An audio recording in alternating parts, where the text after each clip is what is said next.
So for packing your basketball bin, so first step as always is to get your trailer packing list.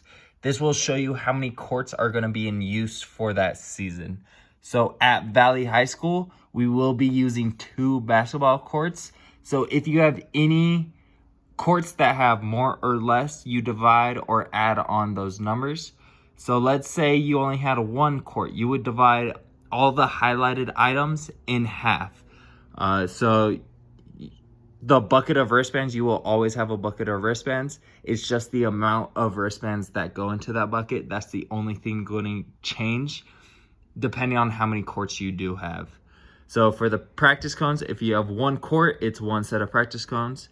For 1 court, 1 scoreboard, 1 court, 10 poly spots. Let's say you have 5 courts running at the same time.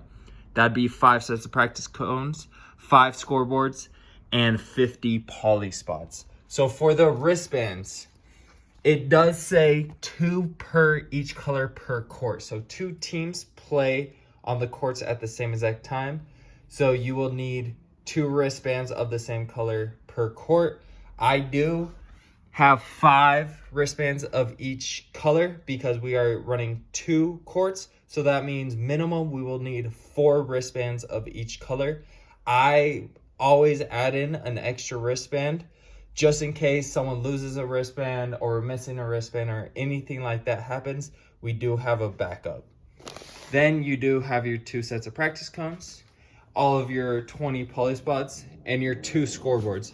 With the scoreboards, you always want to make sure they are flat no matter what. Don't let these numbers get all crinkled and everything like this, because this is what parents look at the most onto the court. If it looks bad, it looks bad on us. So then moving on to the bin, I do have it labeled with orange duct tape. This shows that this bin is for Valley only.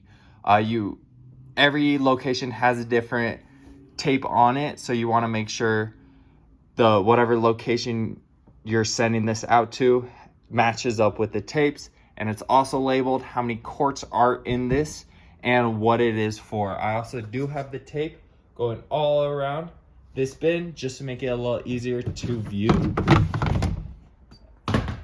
So with packing the bin, I always start off with my scoreboards.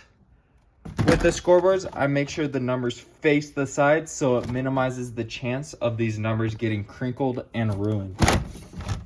I will then put in my practice cones and I lay them down so that it gives less of a chance for these to fall over and for the numbers to get ruined that way.